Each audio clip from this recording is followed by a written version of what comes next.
આ તરફ ભાજપ સંચાલિત બાવળા નગરપાલિકામાં ભડકો થયો છે। ભાજપના ચૂંટાયેલા ઉપપ્રમુખનું કોંગ્રેસને સમર્થન, ચૂંટાયેલા ઉપપ્રમુખે કોંગ્રેસના સભ્યને સમર્થન આપી દીધું।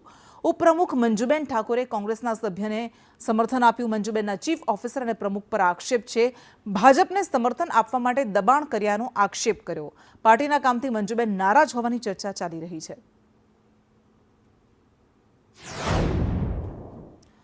તો ભરૂચની આમોદ મામલતદાર ચેમ્બરમાં કોંગ્રેસ દ્વારા પ્રદર્શન કરવામાં આવ્યું। મામલતદાર કચેરીમાં ભાજપના કાર્યાલય મુદ્દે વિરોધ કરવામાં આવ્યો।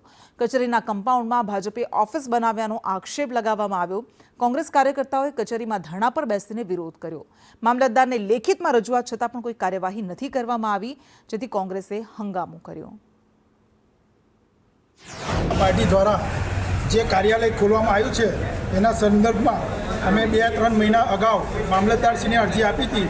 એ બાબતે કોઈ નિરાકરણ નહીં આવતા આખરે અમારે આજે બુધવારે ધરણા પર બેસવાનો કાર્યક્રમ હતો, એ અમારો સફળ થયો છે। બીજું કે મામલતદાર પણ એક રાજકીય હાથો બનીને જે ભાજપની કાર્યાલય ખોલાઈ છે તેમાં કોઈ અમને જવાબ સ્પષ્ટપણે આપતા નથી ને આજ દિન સુધી